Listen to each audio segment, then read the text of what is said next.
War. War. Huh. What is it good for? Absolutely nothing.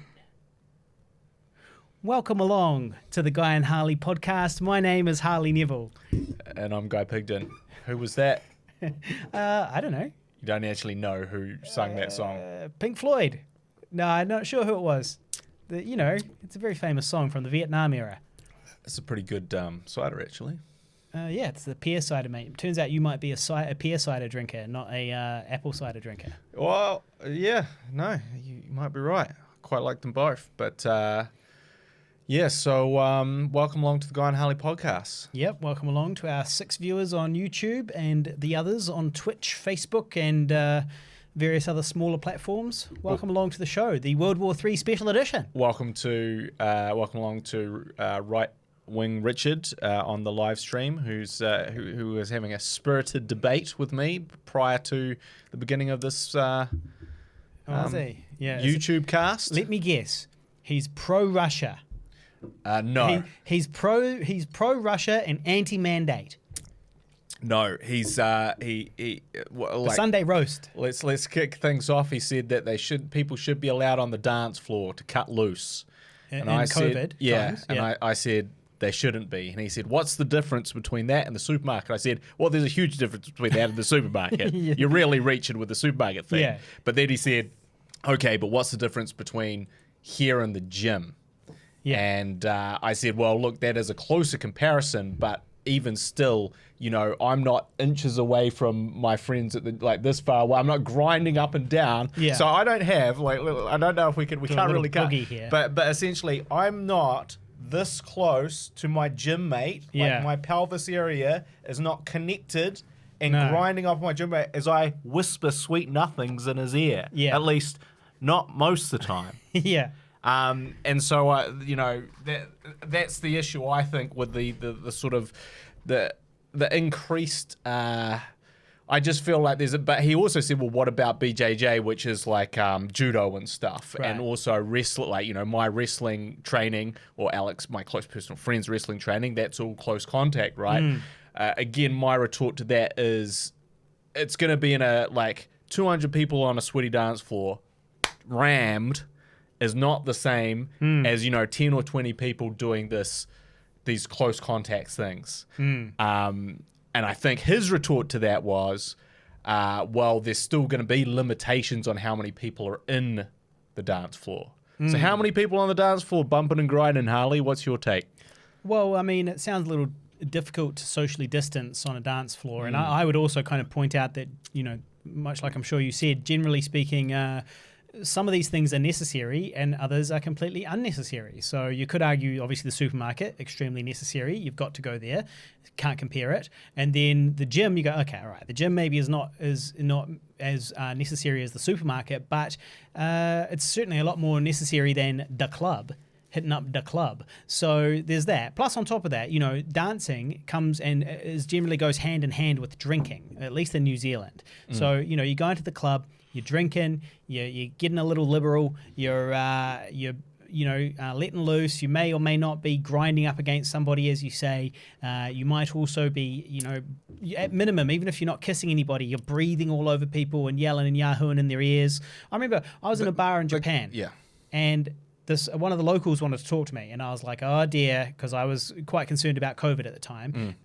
And I was in this little low-ceilinged Yakuza bar that was open despite the pandemic. And I was like, this is the worst place to be. They were getting 5,000 cases a day in Tokyo at the time, which sounds kind of nice now compared to what we're getting in Auckland or in New Zealand. But the point is that, anyway, this person wanted to have a chat to me, and it was a bit noisy. And so, of course, they had to lean in, and then they were like, blah, blah, blah, and breathing all over me, and I was like, ugh, and I could feel their breath on me. And it's like, that's what goes hand in hand with the clubs and the dancing.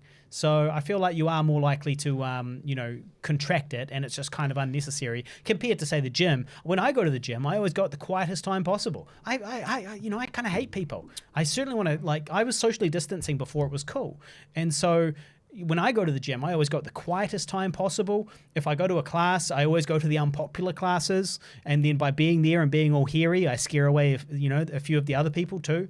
So yeah, overall, I feel like it's not a great argument. No, and Richard, we've already replied to that. You obviously went for a coffee break as question asked about the BJJ classes. But also, it's the contactability and transmissibility in a very short space of time. Like, even if you think of, like, say, cool, I'm going to do some wrestling training. I'm going to wrestle with, 10 or 20 other people. So we've all got it, right? That's what's happened there. We've all got it, right? But if I was on the dance floor, okay, it's not just those 20 people. It's the next 20 people that come in that I also bump and grind up on the dance floor with. Yeah. It's the people. They just form a queue. It's all those people coming up and down. If I'm in the middle of the dance floor just spraying out my COVID to everyone, that is way, way different if you think about the sort of the level of, kind of turnover. Like, oh, we went to this bar. Okay, we're all going out. Let's go to the next one. Oh, well, I've just given it to you. Now you go off to the next bar. It's the yelling for me. It's the yelling in the people's face. Yeah, exactly. Yeah. But Richard, if you want to, mate, you can socially distance and dance outside. There's no reason why you can't just go out into the park right now and have a boogie, mate. Dance like no one's watching. Because nobody will be watching. So get into it. Shout out to Paulette on the live stream. Thanks for tuning in. Thanks for hitting like. We do appreciate that very, very much. She says that, for those of us who want to hide and social distance, they can. But that, the COVID is out now, and let's just make the most of the life that we do have. And we are not going to call you names like Antifun. Antifun. I like it. Yeah, Antifun. That's pretty good. Not bad. That's pretty good. So shout out Paulette and shout out Richard. So yeah, I mean, speaking of COVID, I had my first rat test the other day. I'm positive and I'm giving it to you right now. Yep. Breathing all over this awesome. microphone. Yeah, well, you may as well. Give it to all of our guests in the studio. Yeah, we do have a lot of people coming through the studio. Breathing tomorrow. on my microphone. Yep. Yeah. Technically, that should be sprayed down after each use. Yeah, which we do. Which of course we do. Which of course we do. We're professionals. Yeah. Yeah, well, I had my first rat test because I had my ad. I mentioned the other week that I got cast, and I had a role coming up, and that role has now come and gone. I did it. Now, here's the thing, right? I had to do a rat test before the night before, and I had to send my picture in. It would have been so easy to fake because I just sent a picture of a negative test. Yeah. But I could have just Googled that negative test. Very extremely easily. But literally, people, my friends of mine are posting some of those. Yeah, right? and you're like, just right click, download. Thanks. That's Facebook friend. You've just cleared me to do this ad because I don't want to give up my $3,000. Yeah, no, but I wouldn't do that. Even if I had all that money on the line, I still wouldn't do it because I'm just not that kind of dude. But I passed my rat test, and the entertainment industry, like many other industries, has been affected by COVID. And now when casting ads and stuff like that, it's become pragmatic to also cast a standby actor just in case the first choice catches COVID. Which in the theatre has been the case since the dawn of time. What do they call that? That standby? A second? I don't know if that's true. I don't think it's but an understudy. Name. Sorry, understudy. Yeah, maybe so that's essentially, the understudy is the guy that if you get sick on the day, or you have a cold, or something happens to you, the understudy steps up and replaces you. Yeah. Can you imagine the disappointment if, Ian McKellen comes down with the sniffles and replacement, Harley Neville? Jesus. Yeah. I wanted to see fucking Magneto. Yeah.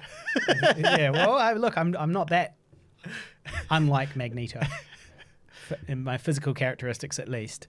And so I had to pass my rat test, and this is kind of a good thing, right, for me as an actor, is that I can potentially be held as a backup actor for various things, whereas that's a COVID ladder right there. Chaos is not a pit, it's a ladder, right? So that's a COVID ladder right there because now they're casting twice as many people. The understudies. Now, of course, yeah. I mean, you're not necessarily going to get the role, but at least, there's another possibility there of you getting the role. You might have a 50% chance. Oh, exactly.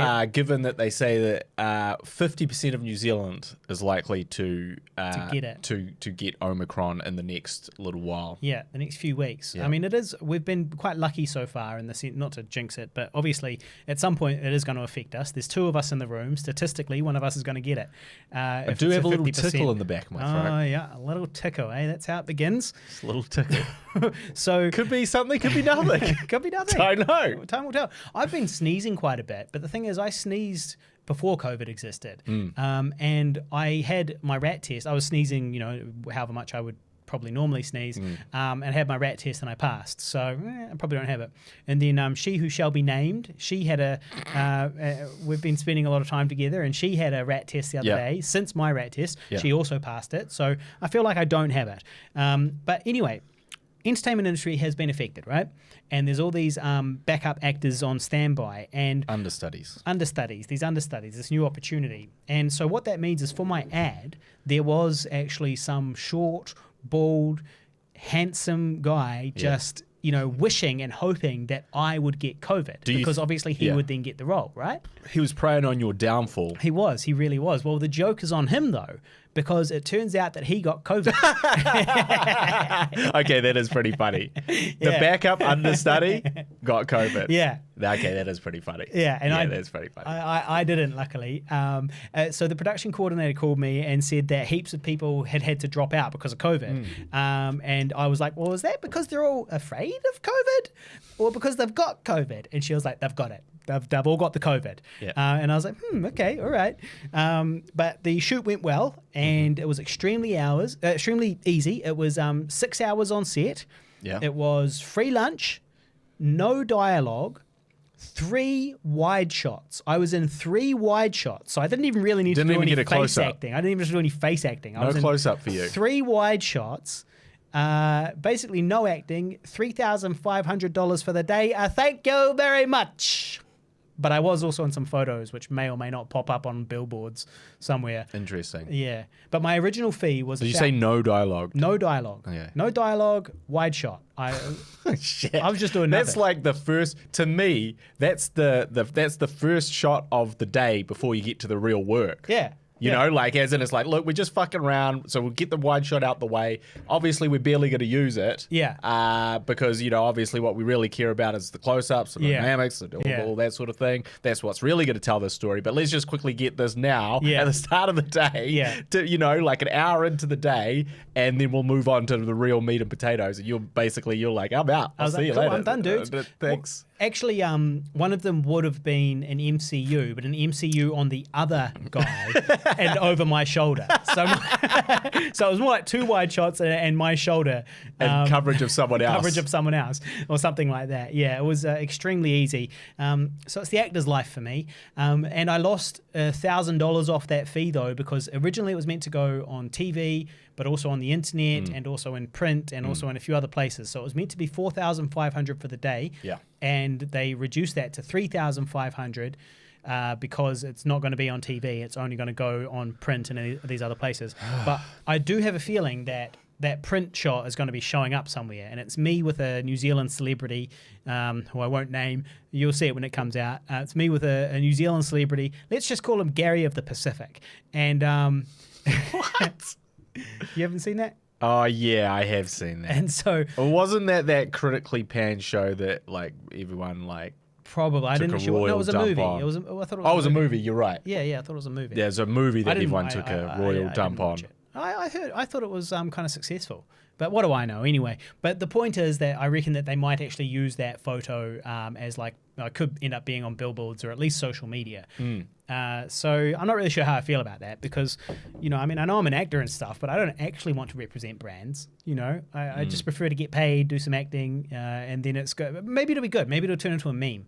It'll be a meme of me there, and I'm sure it'll provide a lot of fodder for your Facebook if nothing else. Yeah. So Richard asked on the live stream, can we talk? Since this is Jab Chat, the whole episode is going to be Jab Chat. Let's just be real, right? Well, there's also War Chat. Yeah, but Jab Chat. So how hard is it to get a rat test when this is the method used to keep us safe? How hard is it to get a rat test in Auckland?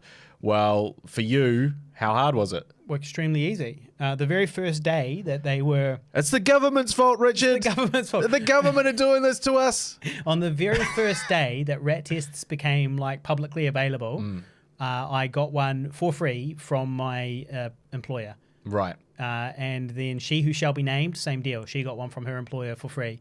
Interesting. So extremely easy so far. I literally just had to go. I went for a wardrobe check, for the ad, and then while they were there, they're like, "Oh yeah, and here's your test." Yeah. Interesting, because what they're saying is actually there is a shortage, and a shortage they when just something first comes out. they just It's ordered, like the but PlayStation 5. They also were expecting to have 10 million come in like these last 2 days. Yeah, so but they were Russian ones, and so they got caught up in the blockade. So that is actually one of the things that I'm most concerned about. So, obviously I'm teaching. I'm a teacher. I inspire the youths. I shape the minds of the future. And I do all that sort of thing. And I feel like the plural of youth is youth. Youths. Is it? It's I don't know. youths? I don't know. I'm not an English teacher, Harley.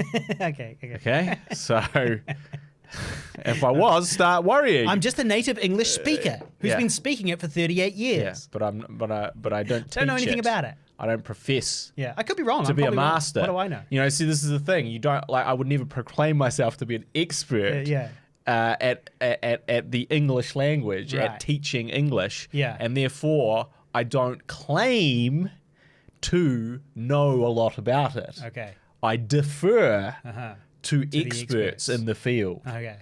Such as Grammarly. Okay. Yeah. So anyway, I'm a little bit concerned about this because I'm teaching. We've had reported cases on site, campus. on campus, right? So it's around. It's about. Of course it is. It's everywhere. And I'm currently teaching in person, and I want to remain teaching in person for as long as possible. Hold fast, hold the fort, because you don't want to work from home. Because, that's the thing. Like, my job gets easier when I work from home, but my students' lives get harder because it's harder for me to help them when they run into problems. They have a lot of things that require money and resources that a lot of my students don't necessarily have. And so I just want to give them a fair shake. I want to help the brothers and sisters out, basically. And so I'm opting to put my life at risk, in this pandemic. It's very commendable. Yeah, like the people on the front lines who are at the COVID hospitals. Well, I was going to compare it to the front lines in the Ukraine. Yeah, even. well, I mean, I probably wouldn't go that far. It's heroic. But it is heroic, and I am a hero. Preserving hero youth to of my tomorrow. students. And so, I'm willing to risk that, to, put my life on the line for the education of our underserved and needy. That's what I'm here to do. And so anyway, but one of my students called in sick, had the sniffles. They have subsequently taken a test. It's negative. The problem is these tests are notoriously not super reliable. Well, I can tell you why they're not reliable. This is I don't know how true this is, but my brother is an MIQ guard, right? So he deals with a lot of these test situations. He has to do a lot of these tests. He sees a lot of people doing the tests. He's really around these tests all the time, and he said that it can be quite easy to get a false positive if you've had COVID in the past.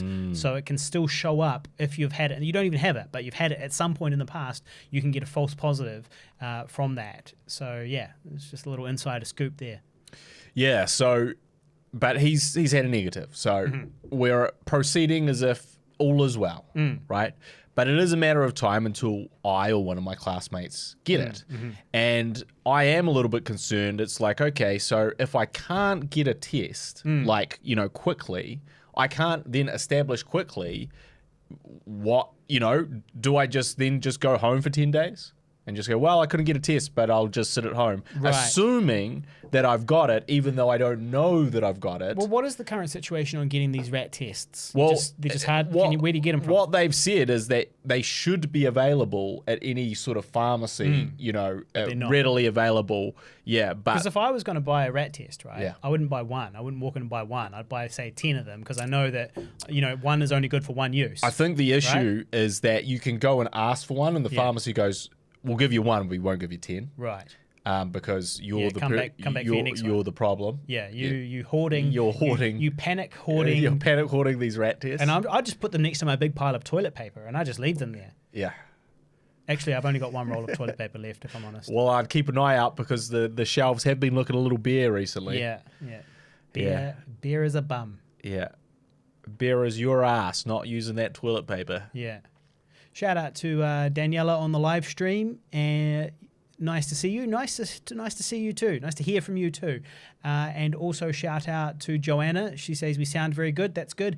Bevan, shout out to Bevan as well. And also there was one other person there. No, that's it. Bevan. Yeah.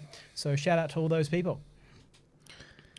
So what were you finished with your rat test story? Yeah. Well, I mean, I wanted to point out something, which is that the protesters outside of Parliament, the clown convoy of morons who drove from all around the country and then all drove to Wellington and then all got together and camped outside Parliament are now, somewhat predictably, starting to get sick. Yeah. A mystery illness of some description. It's from the radio waves, Harley. It's the radio. If you believe their narrative, it's from the fucking radio waves that they're beaming down from the beehive. Yeah. It's not the was it Occam's law? Is it Occam's razor? Occam's razor. Which is the thing that is most likely to be true is the most straightforward thing. Yeah. Right? So the most obvious answer is most likely to be true. Normally. Yeah. And so rather than them go, shit, guys, we've all been around here without masks and we've caught COVID, rather than just do the fucking normal thing, the most normal thing, the most basic thing to do to go, okay, well, obviously we've got COVID. Look, we can be anti-mandates, we can be anti-everything, but we still have to acknowledge, yeah, we've been fucking around without masks in this big group hippie commune, and yes, we've got COVID, and of course it's spread exponentially amongst us because none of us are taking any of those protocols because we don't believe in them. And so here we are. We've got it. We've done it. We've got it. But rather than then just simply acknowledge, okay, I'm sick, so I'm going to go home or I'm going to do whatever, they go, so yeah, I've been feeling really achy and I'm not feeling right and I've got these headaches and the sniffles and a cough, and it's the radio waves being beamed down from the fucking beehive. And we've got out our scanners and you can see these waves. If we angle it up towards the beehive, we can see it's boosted way up. These radio waves that are coming down on us. They're targeting us, weaponized attack from the beehive. And it's like, fuck, you guys are imbeciles. But it's like, fuck, you guys are embarrassment to the population. And the species too. Really, because it's like, it's one thing to go down there to protest. And as we've said, or We're as not you've said. anti-protest. We're And not anti-protest. even as you've said, you're like, I respect people's right to protest. And I'm not even sure that I respect people's right to protest in a time of pandemic, but whatever. But it's like, okay, we'll give you that. But then just call a fucking spade a spade. Like, don't pretend that COVID doesn't exist and the reason that you're sick is some other reason. Just admit that. Let's just take it to that point. You know, let's just seriously go, yeah, okay, well, I've got fucking COVID, obviously. If you went back to pre-COVID times and you were, you know, attempting to sort of judge the intelligence of people, right? You would just be, this would flabbergast you. I was thinking, you know, I was astonishing. I was thinking like, man, pre-COVID, 2019, I didn't realize how stupid the average person was. I thought I did. I thought I knew how stupid they were. I'd seen George Carlin. I saw what he had to say about it. I was like, yeah, no, think about how stupid the average person is and then realize that half of them are stupider than that. So I knew that people were stupid, but pre-2020, I didn't quite realize that if you walked up to a person and said, hey, so there's a global pandemic, what are you going to do? And they would say, I'm going to gather in a large group of unvaccinated people, and we're not going to wear masks, and we're going to sing songs. I'd be like, man, this is a stupid motherfucker. It turns out there's fucking heaps of them. They walk among us. It's just incredible. And then to, you know, obviously probably the people who are blaming it on the, you know, on the EMF and so on. These people are probably on the fringes. They're probably on the fringes. Yeah. But these stupid bastards. But they're not. That's the actual scary thing to me, right? Is they're not stupid? No, is that they're not on the fringes. It's like a collective the whole belief. protest is kind of the fringes. A collective belief amongst people, rather than just go with that. There's just the common, the common sense of, okay, is literally we have to rally. It's fine to be anti-mandate, as in because of your beliefs, you believe this thing, but you can't just not believe you've got something. Yeah. You can't just not believe it. That doesn't work. It doesn't work that way. Well, I mean, Steve Jobs, he learned that the hard way. You can't, he did. You can't just you can't not believe in cancer. You can't not believe in it. You can't not believe in the common treatments to cancer. And Yeah. if you not believe in them long enough, you will It'll not go be away. alive. Yeah. As he also found. And you know what Steve Jobs said at the end of all of that on his deathbed, or just slightly prior to? Listen to the doctors earlier. Yeah, that he wished he'd fucking not sought alternative treatments in the beginning when he thought that he was bigger or stronger than death. Yeah. Fucking dipshit. Rookie mistake. But Well, anyway, so now it's electromagnetic pulses coming from the fucking beehive, and it's like, cool, man. I wonder how everyone who lives in that area has been dealing with those why haven't they been getting this? all those people that were socially distancing and walking past you with masks, and they haven't been complaining of those same pulses fucking up their day. Yeah. So weird, so strange, bizarre. Yeah. Well, some people online try to kind of justify it, justify the protest, right? The protests, right? And I have said on this show that I think that those people down at the parliament, that those people are stupid. But that in itself is a stupid comment, right? Because obviously there are people down at parliament, outside parliament, who are smarter than me, who are more intelligent than me. So I should probably clarify that, what I really mean. And what I really mean is I don't think everybody there is dumb. What I really think is that they're behaving dumbly and making a horrible and stupid, idiotic mistake, but most of them are very dumb. So thank you for clearing that up. Most of them are very, very extremely Thank you for dumb. clearing that up. Well, look, if you have continue. Well, I was just going to say as well that basically that the, some people say, oh, well, what would you do, if your livelihood had been taken away from you? And, to that I would reply, I work in the entertainment and live events industry. This is where I get all of my money from. Is showbiz. Where the fucking livelihood has been taken. Exactly. What would you do, Harley? What would I do? I'm fucking doing it. I'm literally doing it. I'll tell you what I wouldn't do. I wouldn't take to the streets and make it worse. What do you get out the fucking way? Well, what's disturbing too is now people are like, hospitals are reporting that these morons from the protest are going down to the hospital. The free dumb campers are coming in complaining that they feel really, really sick. Have you heard about this global pandemic? Because it fucking might be something to do with that. You feel really, really sick. But do you know what's worse? Is it's not just it's not harmless. You'd kind of go, oh, it's sort of harmless. They're just going down there and fuck them. But what they're going to do is they're all going to go back to their various small town homes and they're going to spread it. They're going to be the bane of their community. And I actually saw our dear friend who we mentioned was in the last movie, who had gone down to the protest for some reason. Posting some electromagnetic waves, among other things. And she, I also saw a picture of her at a children's birthday party. Indoors at a children's, it looked like a venue for children's events, like birthday events, kids events, And so two things. I was like, one, how the fuck did you get in there? You don't have a vaccine pass. What's going on here? Two, what have you done? You've been at the worst place for potentially catching COVID, and now you've gone to a children's birthday party.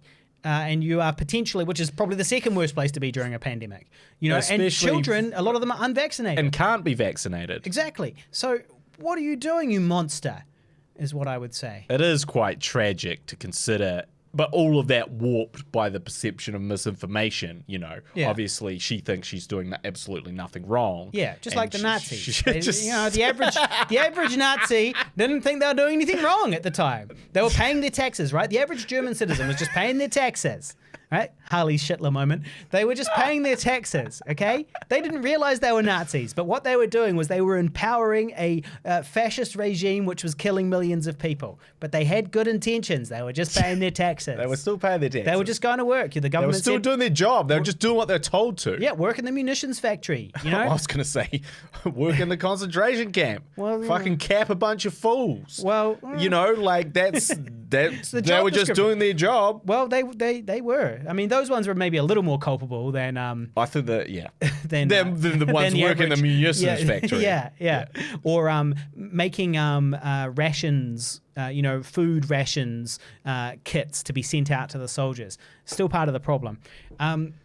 But yeah, so basically we really are sort of stuck between a rock and a hard place at the moment or the protesters are, or we all are really. And what our options are the temporary and extremely minor limiting of some of our freedoms, which has been done before in World War II, for example. During the Blitz, if you're in London, you can't turn your lights on. That is a restriction of your freedoms. Imagine and that, it's for the greater good. They're like, hey, man, fuck you. I'm going to turn the light on. Boom.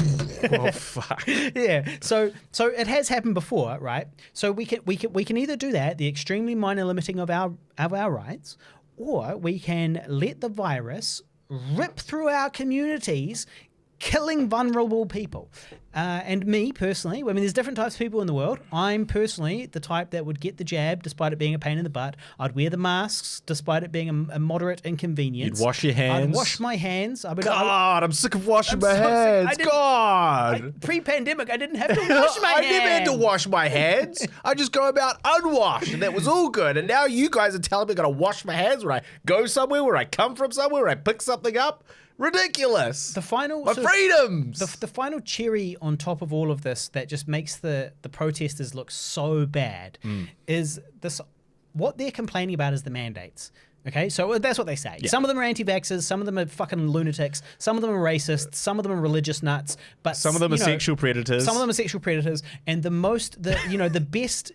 best of this bad bunch of people are the anti-mandate people who might be anti all of that other stuff. They're not racists and all that, but they just they don't like being told what to do. Yeah. They don't like being told what to do. I can kind of relate to that. Yeah. Although I feel like if any anti-mandate protester is down there, then they should be thrice vaxxed and wearing a mask at all times, right? Because they believe in the virus, they just don't believe in the mandates. But you look at the pictures, none of them are wearing masks, and it's like, okay, so you guys obviously don't really believe in the virus, or don't believe it's bad, or whatever. But anyway, or are also worried about your peaceful friends and beating your the peaceful shit out protest of you. Yeah. fucking turning on you and lynching you because you're wearing a mask. Yeah. Oh, you don't believe in that shit, do you, mate? Yeah. You don't believe in that fucking science shit, do you, motherfucker? I'm gonna fuck you up. Well, the thing is that that cherry on top is basically the cherry on top of the stupidity pie is that basically what they're complaining about is the mandates. Yes. And these mandates, at worst, you could say, are just them being trapped in the level 3 settings from the old level settings that New Zealand used to have. Our foreign listeners won't know what the fuck we're talking about probably, but the level 3 settings that we used to, our lockdown level 3 settings where you can go to some places, you can't do other shit, right? Basically, they are stuck in the level 3 settings, which means they can't go out for a coffee, they can't go out for brunch at a cafe, but they still have full autonomy, they can still go places, they can still do things, they can still go to all of the essential services, they can still do all of the stuff. They just can't go to places where there's going to be a bunch of people all pushed together, such as events, indoor gatherings and so on, right? So basically they're protesting because the rest of us have decided to get the jab and move on with our frickin' lives, and now we're having brunch without them. We're having our smashed avo without them, and they're out there bitching like fucking children. Fucking idiots. Also, just on that, so we did mention last podcast, My Great Adventure, who is a guy that is raising awareness, or at some point was raising a awareness for meth addiction, and he was traveling up and down the country raising money. Yeah. Well, this is a little update from My Great Adventure. Yeah. As another day passes, today I felt all kinds of things. Sore all over. These things they've put up are seriously affecting our mental well-being. It sounds crazy talk, I know, but seriously. While I'm at the Hive, I am in a lot of pain and agony. And as soon as I head away from Parliament grounds and have a sleep for a few hours, I start to feel better. Usually, my afternoon nap is an hour, but nah, something is seriously going on. Yeah. I must apologize to one individual in particular for singling him out. To that person, I'm deeply sorry, and for that I am having a break from the Hive. I think I've done my dash here and must carry on. Yeah. To the ones that are going to write dumb comments and have done, since I've been here, I please suggest you come down and see for yourself. These long-range acoustic devices is, and I believe are, very real. I'm in so much pain, and I hope this is all over soon.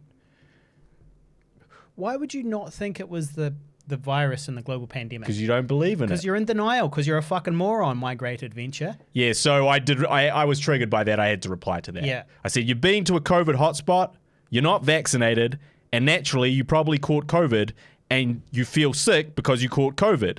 You feel better after a nap because that's when your body fights the virus. 1 + 1 = 2, not 22. It's pretty straightforward. You didn't catch a long-range acoustic device wave. You caught the highly contagious virus that you and the free dumb campers think isn't a problem. The dumb comment is your own. 32 likes on that. You should, yeah, boy, 32, up in your face, on your own page, motherfucker. 32. Shit. Respect. Owned, pawned. Yeah. That's an old school, yeah. Owned. Yeah. Well, bloody good on you. I guess the only thing I would have added to that is, I tell you what, mate, you should have added at the end. I tell you what, mate, why don't you do a rat test live? On the live stream. Yeah. And then we'll settle this once and for all. Yeah. Just do a rat test. If you're not sick, well, that doesn't really mean that it wasn't, that you're not just sick. Yeah. But, at least we can prove it's not COVID. At least you could entertain your conspiracy theories a little more. Yeah. But then also, I guess the big question is, what happens, motherfuckers, when your symptoms persist when you leave the beehive? Because they will, and they are. Well, That's so why with you're going to the- hospital. So with the EMF or whatever it was, was it EMF? The targeted, he said acoustic vibrations or something. But Oh, yeah, Yeah, not EMF, TAV. Yeah, well, they too might affect you out once you've left. Maybe once you've been infected with TAV, you're rooted for life. Now, Guy McDo you all. Yep. Shout out to Guy McDougall. The two guys. McDo you all. There can only be one person named Guy. Excellent writer, excellent film writer. Guy McDo you all. Apparently, you can order your rat tests online. Oh, okay. So there you go. And Might be time to do that. He's posted a link in the chat appreciate of that. of our live stream right now. So bloody good on you. Bloody good on you, That's what Guy. I'm going to be doing. Yep.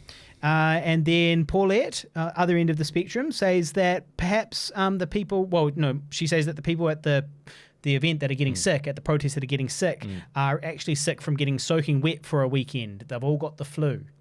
Yes. Well, I'm sure some of them have the flu as well. and Stupid bastards. And some of them have COVID. Yeah. A lot of them have COVID, though, on account of the global pandemic and half the population having it. Yeah. Now, Richard says that I have friends that honestly believe that the government has planted people in the protest, that they're wearing stab-proof vests and wearing blue wristbands to tell each other apart. Now, Richard doesn't say that he believes that. He's saying that's what some of his friends. So he needs to keep better company. Yes. Because not because there's two parts to this. There's two parts to this. Yeah. Okay, one. But we've all know someone, don't we? We all know someone. There's two parts. Okay, one. Yes, the government is definitely planting people in the crowd. Absolutely. They've got it's MI.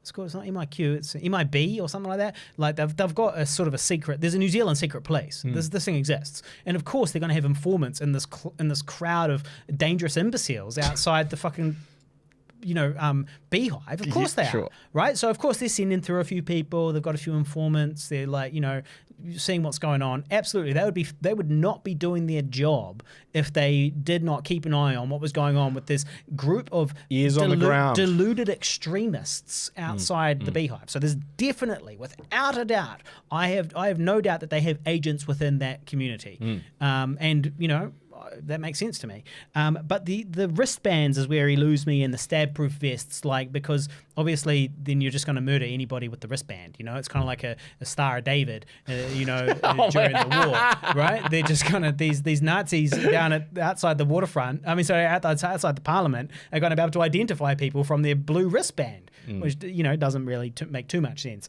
So probably that bit's not true. But yeah. Well, there's another issue too, which kind of frustrates me, which is that there's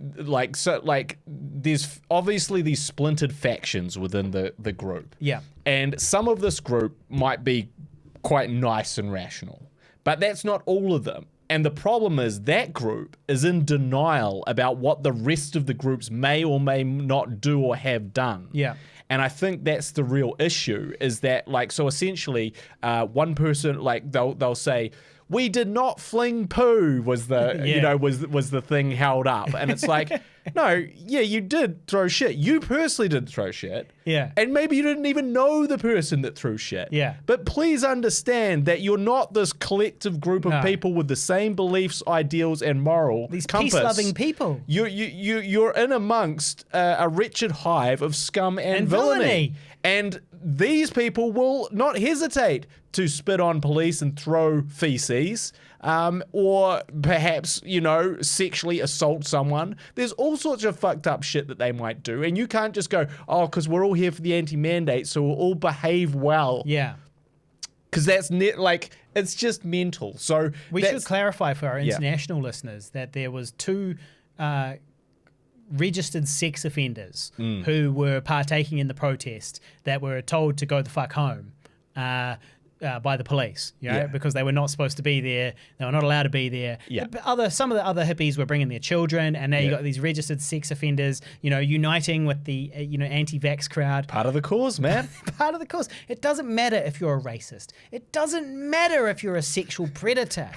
Okay, what matters is that you're anti the mandates. Yeah.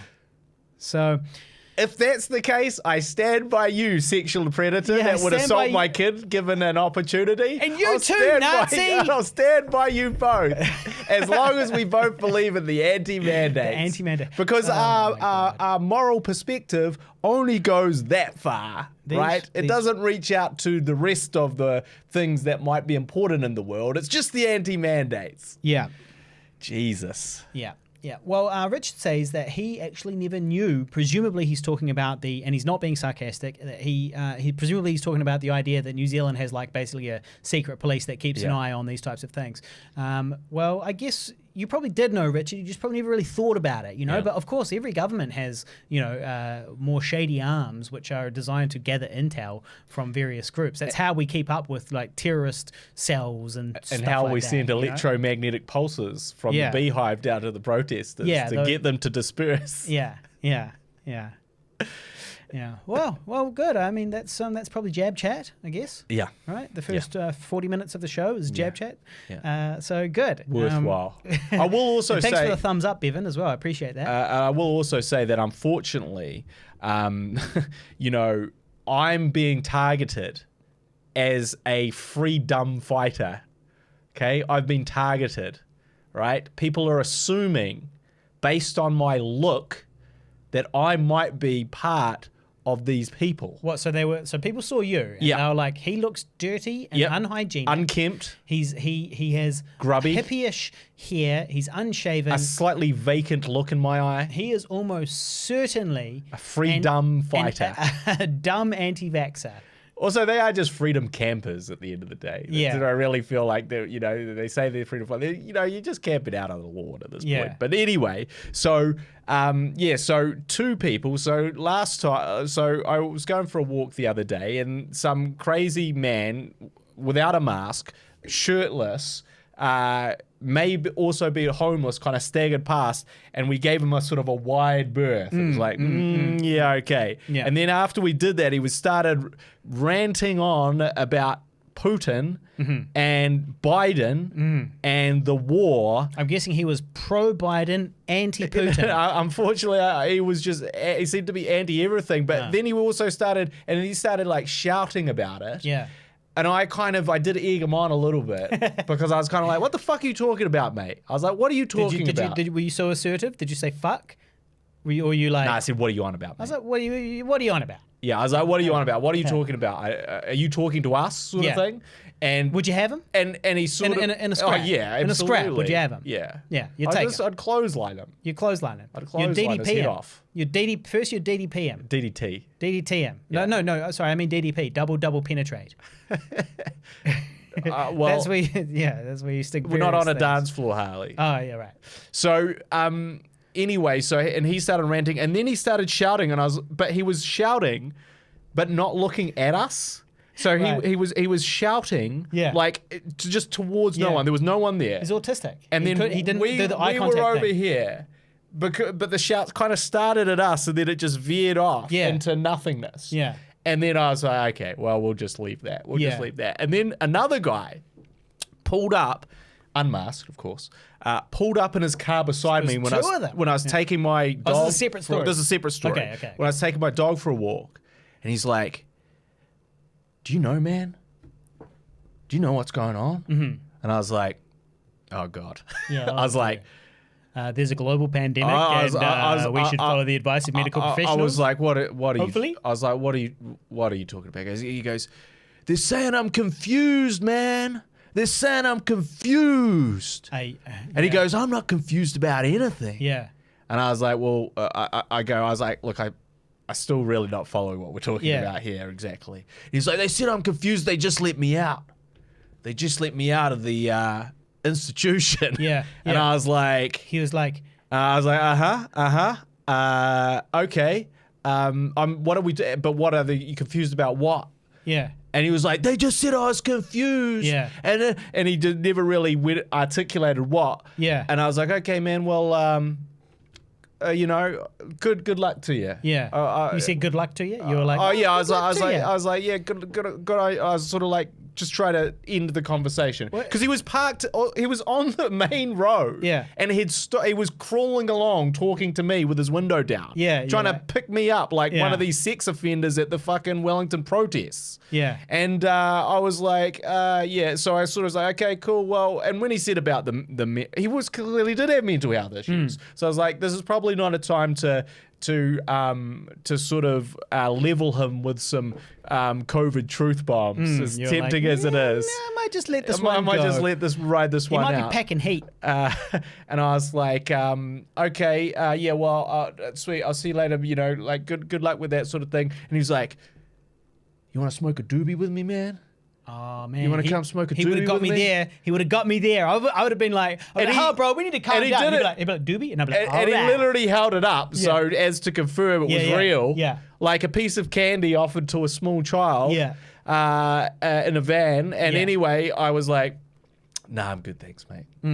I'll see you later. And then I peeled off down the street. But that's too because they think this look is a freedom camper look. Yeah, yeah. And now I it's guess so. creating problems in my life. Yeah. Well, this disheveled homeless man chic that you've gone for, you know, maybe I can see the problems. But I can imagine this guy in the car pulling up beside you He targeted me. and being like, don't mock me, my friend. It's a condition of mental divergence. I find myself at the anti-vax protest, part of an intellectual elite, preparing to subjugate the beehive. But even though this is a totally convincing reality for me in every way, nevertheless, the anti-vax conspiracy is actually a construct of my psyche. I am mentally divergent in that I am escaping certain unnamed realities that plague my life here. When I stop going to the anti-vaccine protest, I will be well. Are you also divergent, friend? Yeah, he was definitely asking me if I was... He thought he'd found a fellow divergent. Yeah, but obviously not. Yeah. Obviously, he misread the situation. Yeah, he did. Yeah. Well, so Richard says, wouldn't people just see the secret police on TV and say, what's Jeff doing there? I didn't know he was an anti-vaxxer. Well, look, yeah, I mean, the job comes with risks. There's no doubt about it. But also, people like Jeff, the Secret Service, secret agent of... Secret Agent Jeff. Secret Agent Jeff would...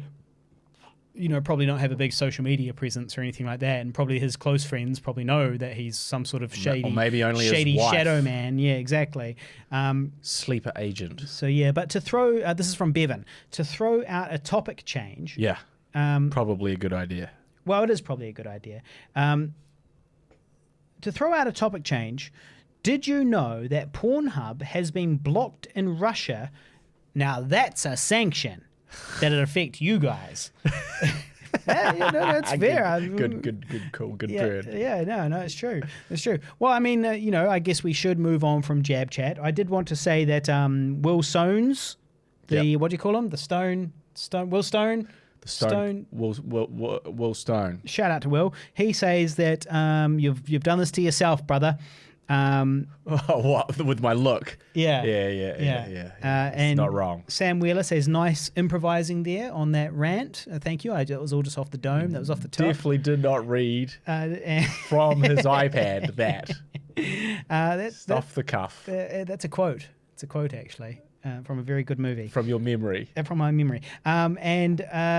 So anyway, that's probably enough of that. That's all the feedback on that. So now we can move on to the war. Hang on. Spike protein shedding and nanobots in the vaccine by the transhumanists is the common conspiracy. Nazis! Sipping again. So that's from Nocturnal, Sam Wheeler. Yeah, well, I really did want to play that lamb lady, the lamb lady as she's known. If you don't see the lamb lady. Yeah. But this is, so the lamb lady talked about essentially someone coming. There's a video on and killing her lamb. She was in the amongst the protests. Yeah. She was in the heart of the protests, speaking to the group. Yeah. And she was basically like,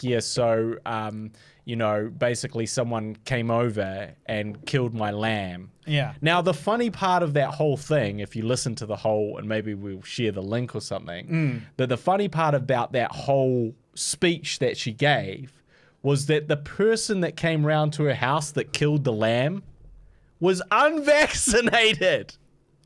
Okay? Wait. So in the story that she shares, yeah. in the story she shares, she's like, vaccinated people are shedding. Yeah. And shedding kills or hurts people. Yeah. Right? They're shedding the spike proteins. Yeah. And in doing so, causing harm to other people, such as my lamb. Except in her story, the person that came to her house was an unvaccinated person. Yeah. And this is the problem with these narratives of you got to twist them so much.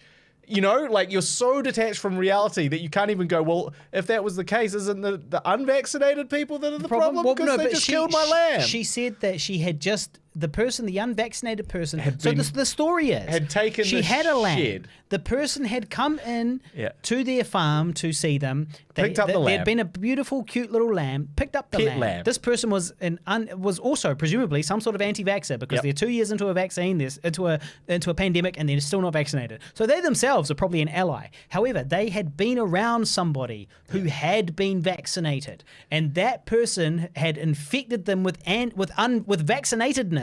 Yeah. And then that vaccinatedness had been passed from them to the lamb, and then the lamb got sick. And you can literally hear in the video, you can hear one of the other anti-vaxxers in the background go, what the fuck? Even the other anti-vaxxers were like, man, The lamb lady's lost it. This lamb lady's This fucking is not going to lost be it. good for our PR. Yeah. The lamb lady's not good for our PR, guys. We're Yeah. going to shut this one down, guys. Someone shut down the lamb lady. All right. Okay. So look, back to the war. We've got the Pornhub situation. Yeah. It won't affect me. I'm more of a chatterbait kind of guy.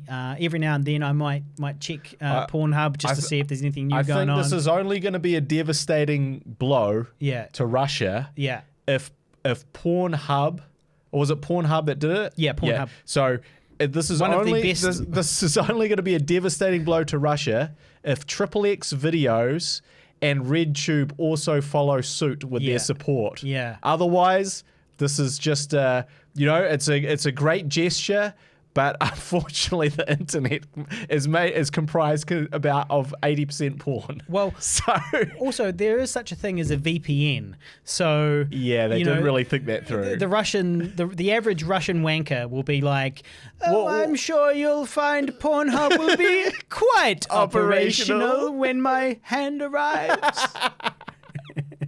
Yeah, absolutely. Because in fact, most of them, if not all of them, are using VPNs to circumvent the the censorship that their own government enforces upon them. So they've got VPN to watch Netflix, they got this, and they got VPN to watch Pornhub. So it's only going to be, we're only really targeting the really poor Russians who can't afford a VPN. Exactly. Well, that's the problem with war, and that's the problem with sanctions. Sanctions against countries don't really affect the elite who have plenty of food and plenty of money and plenty of shelter to, you know, stay in. It affects the general population. So that's why the Western response to the war is to put these sanctions on, and really that's just going to make the average person, it's just going to starve a bunch of babies, you know, and it's going to make small businesses go out of business and all that type of thing. But of course, the thing about war is that it's unpleasant, and unfortunately our strategy is to win the war at home.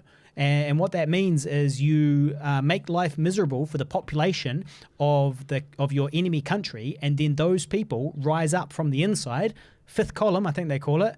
They rise up from the inside and topple the government, and so that's a regular strategy in wars is to get the population of your enemy to rise up and throw the government out because the government has done this horrible thing. So that's what the sanctions are going to be doing, and that's what this Pornhub wank sanction is going to be doing as well. The wank sanction, it's going to be making the average life worse for the average Russian, who, you know, theoretically, if it works, might rise up and kick out Putin and his cronies. So really, the success of both the response to the war and the war itself will come down to exactly how perverted the average Russian citizen is. Yeah. And we're relying on them all being really perverted porn addicts. We're judging this war as make or break based on the porn addiction level of the populace. Oh, we'll see what happens, because Russia has aggressively, recklessly, and foolishly invaded a nation of 40 million people, and they've done so in a high-definition live stream that's being broadcast all over the entire globe. So I don't know. I'm not really sure that, you know, I mean, I think they're going to win the war because they have a lot more resources, a lot more people, a lot more everything. But I just feel like this might have been a horrible mistake. It might have been a stupid mistake that we Pooties going to regret for a long, long time. Because, you know, like in the past, it's been easier to lie about wars because the technology didn't exist at that time. But nowadays, there's no hiding war crimes. I watched a video of a tank deliberately running over a car with an old man in it. This is a Russian tank running over a Ukrainian car with an old man in it, and then reversing back over it. And it's like, well, why? It was completely pointless. Like, it was just a Russian, old Ukrainian man driving, and this Russian tank just swerves and hits him. Now, you might argue he lost control of the tank somehow, unfortunately, and he happened to hit this guy, but it really didn't seem like it. Like, it was a big, wide, empty highway with one other car on it, and he swerved, crushed him. Now, as it happened, this old Ukrainian man was lucky because it sounds like he survived, miraculously, because the car is, absolutely crunched. But, the point is that you can't, hide this stuff, and you can't sort of, in previous wars, you could put out a lot of other sort of narratives which would muddy the water. But nowadays we just go, so hang on, what does Pootie say? Pootie says that they didn't run him over in a tank. All right, well, let me have a look on YouTube. Oh, yep, no, he ran him over in a tank. Yeah, that's a Russian tank murdering a Ukrainian civilian. That's what's happened. Like, this is the video. That's what happened. There's no really other way around it. Putin made an order, sent a tank into the Ukraine. The Ukraine vindictively ran over an old man. Murdered a civilian. There's no way around it. Like, it's like, what a foolish thing to do to his own economy, to have all of these sanctions and to have a high definition record of his monstrous actions and the actions of his people. And it's, it's really terrible. It's terrible for the average Russian who probably doesn't want any part of it. And so, it's going to be very interesting to see what happens next. But it sounds like it's not really going that well for Russia, because I feel like they really kind of thought that, the idea was like essentially like overpowering force, go in, within take over. A day, sort of thing. Yeah, exactly. Just smash it out. You just fucking waste them. You'll be fine. But there's a few things. One is that they're attacking as opposed to defending. So an attacker always takes a lot more casualties than a defender for obvious reasons, right? If you're defending, you're sitting there in the sandbagged box with a machine gun, and you've got 100 guys coming towards you. You can easily kill 100 guys with a machine gun, right? For your one, and then maybe you lose your, one of your soldiers or whatever. And so they're fighting at a disadvantage just by being attackers and extending their supply lines as well. Their supply lines go back to, Moscow, but actually, the Ukrainians are, there's every day that the Russians advance, the Ukrainian supply lines get shorter. So it actually is an advantage, the closer you get to their home base, the more supplies they've got and the less you've got, right? And then on top of that, the Ukrainian military has been fighting a civil war for 8 years now. So these are not green troops, these are hardened professional, the military of the Ukraine is a hardened professional military that has a real world active combat experience. So they're not just going to be a really easy thing to just roll over necessarily. And then on top of that, the Ukrainian, general public have seen history in their part of the world is very bloody. They're very aware of what happens. They understand, how invasions work and what's going to happen to them. And they used to be part of the USSR and they don't want to be behind the Iron Curtain again, right? So it just makes sense that these guys are going to, the population is going to, rise up. They're going to be very motivated. And there's a very real possibility of a long, protracted guerrilla war for years to come, even though the Ukraine doesn't have, the full backing of the Western allies and all of that stuff. So Yet. Well, hopefully they never get it, which sounds horrible, but that's how World War III starts. When other people get involved, that's when the World War III starts. Because at the moment, what we've got is a regional war, and it sucks because the Russians are definitely the bad guys here. Yep. But if they take over the Ukraine, well, okay, I mean, it doesn't really affect us. It doesn't really affect the rest of the world. It doesn't really affect America. It doesn't really anything like that. But when America sends in troops, or if some other country starts sending in troops, that's when it escalates and becomes a true global conflict. So, it might be a time to be like, oh, God, I guess we just have to let the bad guys win this one. Or we escalate it and have, essentially World War III between nuclear-armed countries. And I'm not sure that that's really what we want either. So that's kind of where I'm at on that one. The major kind of thing I have is that I'm like, okay, well, what happens if China decides to attack Taiwan now, because they've been wanting to take Taiwan back for ages, right? And they're kind of an ally of Russia. They're supporting Russia. They're ideologically similar. They're both former communist countries, and they're both facing kind of various, things that they're unhappy about with the Western, democracies, and so perhaps, they go, well, this is the time to take Taiwan, right? While the world's distracted, let's just do this right now. What's America going to do? They've already shown that they're not going to do anything in the Ukraine. But the difference is, I think that Taiwan has much stronger alliances with the West than the Ukraine does. So, Ukraine's not part of NATO, for example. I don't know if Taiwan is or not, but I think that they have stronger alliances. And if China attacks Taiwan, I'm pretty sure America is contractually obliged to do something about it, something physical about it, whereas they have no obligation to help Ukraine, as far as I'm aware, apart from moral obligation. So Except for mandates. So we'll see. It's an interesting time, a very interesting time. And it's crazy. A few years ago, I was like, man, I really love living in this peaceful time. I'm extremely lucky, but it is a little bit sad for me as a fan of history that I don't get to live through anything historic. But now... Well, you got your wish, didn't you, motherfucker? There was the pandemic. I was like, wow, this is a truly historic moment. And now we got the beginning of World War III. So there you go. I guess I got my wishes. You got your damn wish. Now, just a little update. I did mention I was watching The Servant on Apple TV. New series. Turns out, moving away from World War, so you've got nothing to say about World War III. I've got nothing. I've absolutely got nothing constructive to add to the conversation. Okay. Than anything that you said there. I mean, you were talking for 30 minutes. It was a 30 to 35 minute so monologue. I can't add. There's nothing. But also, I'm not. It was an in-depth breakdown of the situation. You wanted a war nerd talk? We got it. Oh, mate. We fucking got it. This is our new segment. War nerds. Yeah, so I'm much less educated around even the reasons why Russia, from what I can ascertain, the reasons why is they want to take over primarily they want the resources that the Ukraine has, because they're and huge also because exponents, it used to be a part and it of used the- to be part of of it, Russia. but they're huge exponents of certain types of ore and power and stuff that's actually very valuable that I didn't realize. Yeah. But there's no like specific. Wasn't like that. Ukraine were like itching for a fight or anything like that. It's just what they have, and that idea that it's like we're taking them back into Mother Russia. Mother Russia. Yeah. So yeah, nothing to add to that. But I have watched The Servant, and I finished the first season, and much to my dismay, I realized that it wasn't just one season.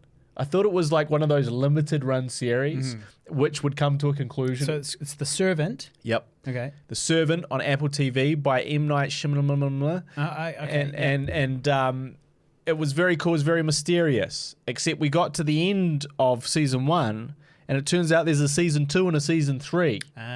And I was really disappointed because I hate And is it all directed by traditional him? television. Is it all directed by him? No, he's only directed a couple episodes. And when you say traditional television, do you mean episodic stuff like all these Netflix series, or do Yes. you mean you hate those? No, what I hate is the idea that That if you drag it out. You make a successful series, and because it's successful, you make it run it for as long as possible until it is no longer good and people no longer watch it anymore, and it's no longer popular, and then you go, okay, we stop now. Whereas I'm a big fat, and I see the reason why, and if I was making a TV series, I'd do exactly the same thing. And I understand the sort of the business aspect of that. You've got to do that. But from my point of view, I often feel that like some of the strongest, most timeless things all sort of got out and knew when to get out and didn't go particularly long. And then there's some amazing stuff that's limited series, like, for instance, the first season of True Detective, that first story was just a story.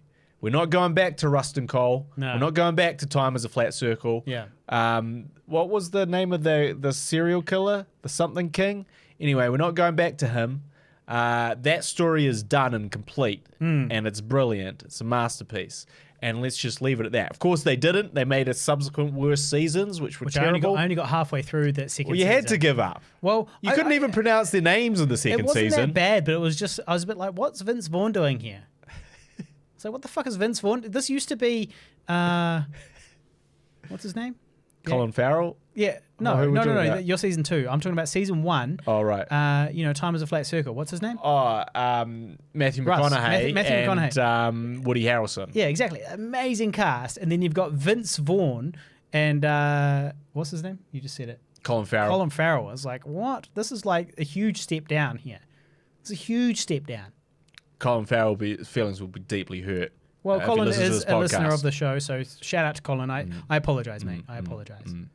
So anyway, I've realized there's 2 more seasons, and suddenly I'm like, how the fuck are they going to keep this good? Because they kept it good for the entirety of season 1. But even that ending was kind of like, so what now? Yeah. Well, that's what you want with an ending if you're looking to maybe make If you another plan one. to string it Yeah. out and to make it bad. Yeah. So anyway, that's a little update on The Servant. Well, I've just started season 4 of Ozark. So far, it's all right. It's got all the things that annoy me. It's the poor man's Breaking Bad, basically. Ozark is what you watch when you've finished Breaking Bad and you long for some more, but you have nowhere to go. What about you Better go to Call Ozark. Saul? No? Okay, so Better Call Saul, I only watched the first episode, and I totally should have watched it, and I've been meaning to watch it, but where do you even get that? Is it not on Netflix? Because if it's not on Netflix, it doesn't exist. I think it's on Netflix. Yeah. Well, so far it's all right. So far it's just as annoying as the rest of the seasons, but totally watchable. So yeah, get it up here. We do have a bit of feedback here. With people going nuts in the comments. They're all over it. Fired up. They're all fired up all over it. And so Bevan says this is in regards to my appeasement theory, where basically if nobody else steps in to help the Ukraine, that we won't have World War III. Bevan says, bull, letting Putin do what he wants just emboldens him, and then he'll go for the next target. It's kind of like 1939. Interesting. Which is like, I mean, that's fair. Like at the beginning of World War II, everybody was all about appeasement because they were so mortified by World War One. Exactly. They all remembered. Exactly. They were like, so they sat back. They were like, let's just, okay, Hitler wants to take half of Czechoslovakia, let him have it. You know, like, have at it, Hitler. Have at it, you know, have at it, right? And then, you know, it kept on escalating and he kept on wanting more because he was a complete madman. I suspect Putin is slightly less mad than Hitler. And his motivations are different as well. But yeah, I mean, look, you might be right. But that being said, when I was looking at how the Nazis came to power in Germany, Jesus, here we go. right? Oh my God. Here's what I noticed. Okay. Oh my God. Here's what you noticed. Here's what I noticed. You had a democracy, right? Germany was a democracy. You had this democracy, and you had this small, annoying group of racist Nazi idiots from the this minor political party. Okay, but then what happened was the left wing, they were right wing, but the left wing would, retaliate against this small party. And basically every time they retaliated, they gave the Nazis more reason to speak out against like communism and the left wing and all that type of thing. So basically every time the left wing retaliated to the right wing, it emboldened the right wing. And whereas if the left wing had just done literally nothing, they would have remained an unelected, insignificant party of ignorant racists. So basically what you're saying is like it's like the modern day comment section. Yeah. Right? Don't add a comment to these people. Don't fuel the fire because it just more people see it in the comment section. They get drawn in. Exactly. So this whole Hitler thing was a comment section style deal. Exactly. It's obviously in the human nature to just do this, right? But yeah, look, I mean, you might be right. Obviously, you can't. I'm not suggesting that you can't. That people shouldn't fight, and I guess it's more like I just don't want it to escalate. I really don't want to go into World War III because World War I and World War II were extremely horrible for everybody involved. World War II rather. This time everybody is armed with nukes. So it's like, cool, all right. So this could literally be the end of the world. Different game. It's a different game, exactly. And so, 3, I'm concerned about my investments. I mean, I've got to worry about the stock market. I mean, like if we have World War III, oh my God, what's this going to do to my Tesla stock? What's this going to do to my Sharesies referral code? Who's going to take up on this now? Who wants? There's a link in the description, guys, if you want to get into the investing game. You know what? It's actually a good time to do it because the stock market is tanked after the announcement of war and the macro environment with the interest rates and so on. So the stock market is tanked, which means that everything is quite cheap at the moment. Now, is it going to get cheaper? Maybe. But it's still a good time. Good time to sign up, guys. So a link in the description. I need that $5, man. I really need that $5. I'd also like to point out that Bevan says that it's like 1939. Okay, that's fair. But do you want to know what else happened? What else happened in 1939? In 1939, the Soviets invaded Finland, and it was called the Winter War, and they failed miserably. They had numerical superiority, they had technological superiority, they had everything. It was like sort of obvious that they would win. They literally lost that war. They lost the war in 1939. The Russians did against the Finns, right? So maybe we can have a similar situation again, where this is the new Winter War. It's called the Winter War. So maybe this is the new Winter War in the Ukraine, and hopefully the Ukrainians give them a bloody nose and tell them to fuck off. Well, I guess we'll see over the coming few days.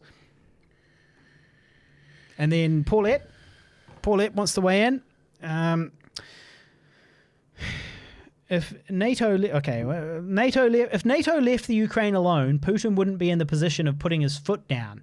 Video looked like he started. Oh, and then regarding the tank, the video looked like he started swerving before the car as he lost control, as if he lost control. Now, to be fair, the tank did look kind of like it lost control. It was just incredibly unfortunate that it happened to hit the one other vehicle on the road, which was several hundred meters away, and crush an old man. And then Richard says that the guy survived the tank crash, which I said too, but they exchanged insurance details. Which is what you have to do. Which is what you have to do. So, hey, you never know. And then what else we got? Geez, Harley, Sam is going to have to get his stomach pumped. Who's Sam? What was I talking about? It must be a reference to something else we said earlier in the show. That's from Jezza Housen, replying to Sam Wheeler, you're going to end up having to get your stomach pumped. I don't know what he's talking about there. It must be further up the comments. I'm sure it'll all make sense later. Well, I think we should wrap this up. Oh, really? Well, I'm fucking hungry. Yeah. And secondly, I'm hangry, obviously. What by are you that hangry response. No, I'm just hungry. That's all. Right. Yeah. But also, I have to reset the studio for some clients tomorrow in a new configuration that has never been done before. Yeah. Well, yeah. The thing is, though, that we've got 15 viewers at the moment. That's basically an all-time high. Shout out to our 15 viewers. Make sure you hit thumbs up. Okay, well, look, we'll wrap it up soon. But look, I did also want to say that I had an audition, and it was one of my least favorite auditions. This is what they say. They approach you, you go, audition, here's what they say. Here's your audition, Harley. No dialogue. Love it. American accent. Mysterious. No dialogue. American accent. Fucking squeeze me? That doesn't make any sense. And I hate it when they do that shit because it's impossible to prepare for. Obviously, they want me to do an American accent and they want me to improv. And we've already established on the show that there's no such thing as improv. Doesn't exist. It's only jokes and things you've thought of beforehand, no one which has you ever then done it regurgitate. No one has done it in the history of the world. You regurgitate these things that you've already developed. That exist solely in this space. You've got these things that you develop, these ideas that you develop, and then you bring them out using your little building blocks at different times to make it relevant to the current situation.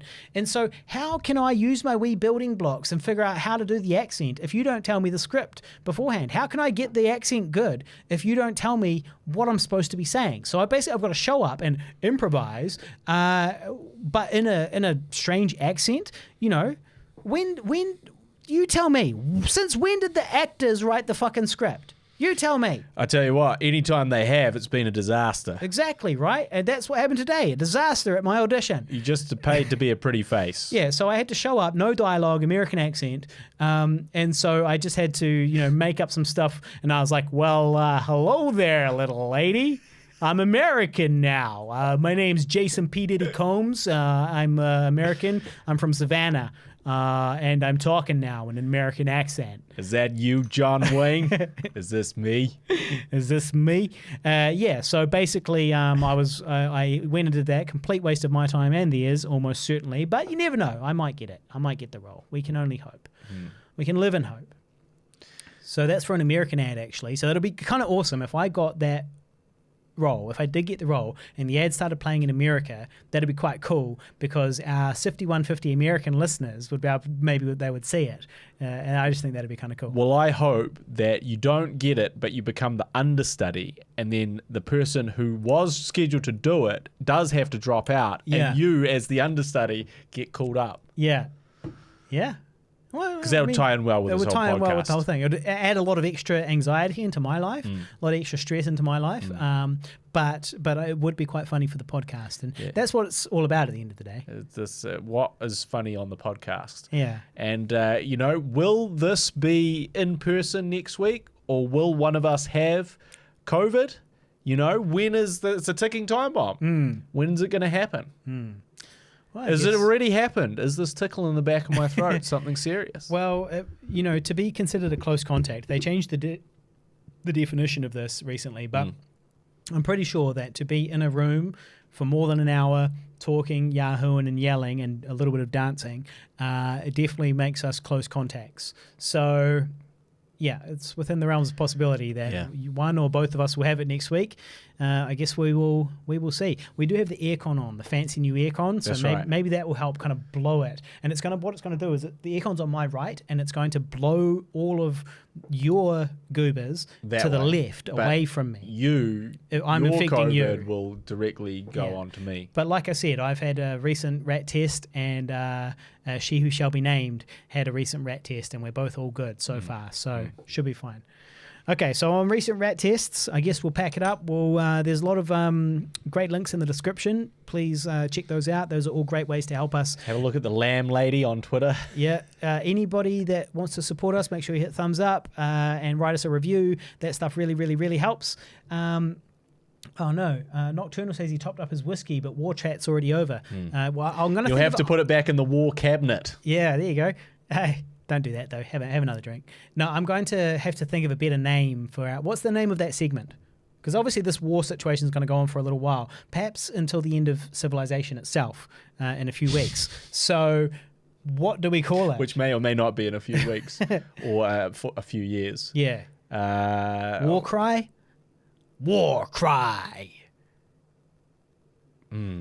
Yeah, war cry. Apocalypse. Nuclear apocalypse. I survived a nuclear apocalypse. That could be I the feel new like we've got to segment. get in something of like, maybe it's like, we've got to get the Russian reference in there somehow. You reckon? I think we keep it like Rocky we don't V. we don't want to alienate our Russian listeners. Well, we don't. Yeah. But we also don't want them going to war with the Ukraine. No, but the average Russian listener of the Guy and Harley podcast probably is not on the front lines. Shout out to any of our listeners on the front lines, though. if you're in a tank at the moment in the Ukraine and a Molotov cocktail has just landed on top and you're listening to the Guy and Harley podcast, shout out to you and I wish you luck. I disagree with your decisions, but I wish you luck and I hope you can get out of that burning tank. I did watch a couple of burning tanks. There was two sort of, I'm calling them tanks, but technically they're not tanks, but these basically tanks that were driving towards roadblocks and civilians were throwing Molotov cocktails at these tanks, and these two tanks were completely engulfed in burning fuel. The tires were burning, and there was like, presumably in a modern tank there must be like 5 guys in there, and I don't think it would have ended well for them. I don't think I assume that they probably ain't going home. So yeah, it's interesting. But anyway, on humans being burnt alive because of their own hubris, we will end this show and we'll figure out the name of the segment next week. But yeah, all the links down below, and we'll catch you next Sunday, every Sunday, for the Guy and Harley podcast. See you later, everyone. Take care. Stay safe out there. Don't catch COVID. Or if you do, be responsible about it. And don't go to war. If your government tells you to go to war, just never do that. Doesn't matter which government it is, just don't go to war. Like Muhammad Ali. Yeah, exactly. Turn